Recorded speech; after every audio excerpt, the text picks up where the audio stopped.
Dave Mason, of English, Te Arawa and Tainui descent, is about to board a DC-3, the warhorse of World War II. Dave's taking a scenic flight over Auckland in Fly DC-3's Douglas Dakota. It's the main aircraft his father flew during World War II. His name is Kelso, and Kelso was where his great-grandfather came from in Scotland, in the borders.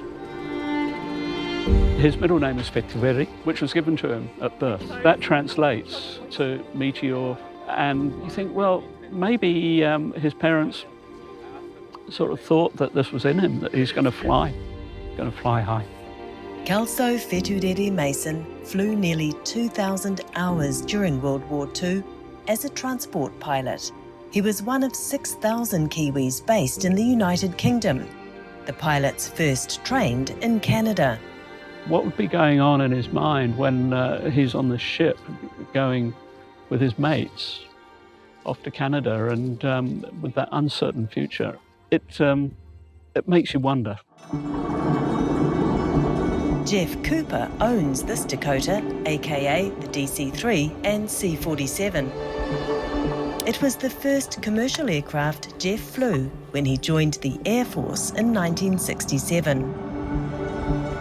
Jeff recalls what former American President and Army Commander General Dwight Eisenhower said about the Dakota. He, of course, was quite specific in the fact that had it not been for the Goonie bird, as they termed it, the war would never have been won. Specifically at Normandy and at Arnhem, it was used predominantly for parachuting or paratroopers, and of course the other thing was that they were towing the glider behind them as well.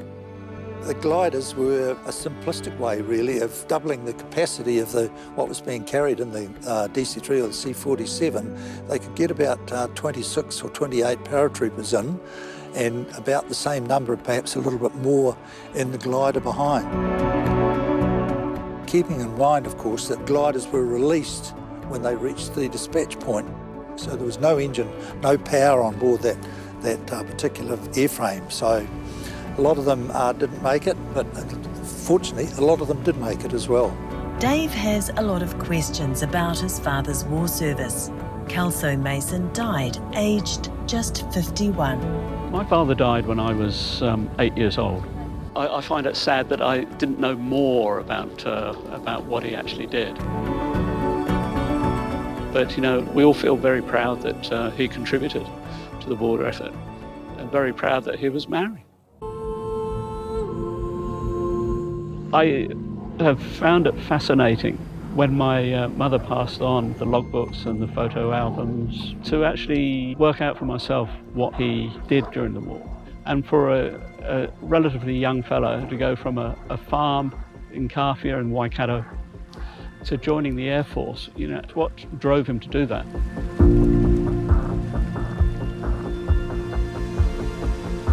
So now he's going from base Broadwell to France, yeah. To France.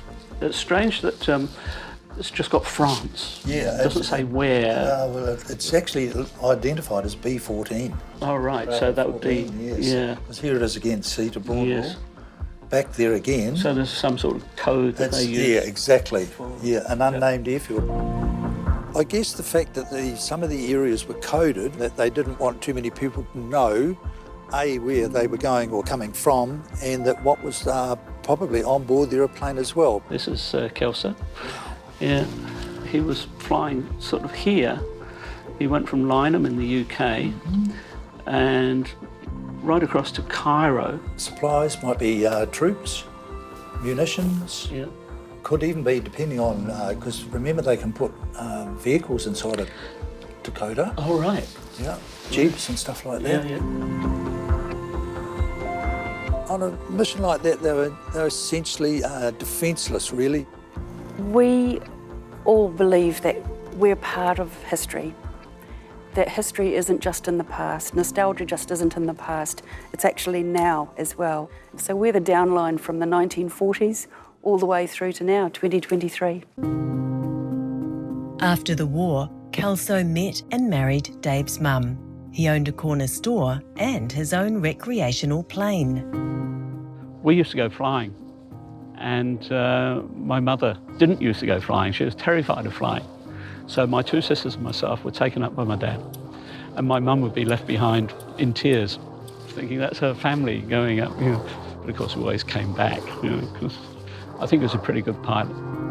Kelso Mason never returned to Aotearoa.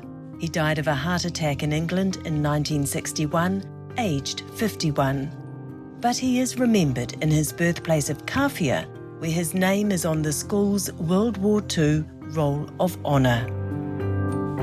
Dave grew up and had a stellar television career in England, working with celebrities like Donny Osmond and Barrymore before coming to Aotearoa to live.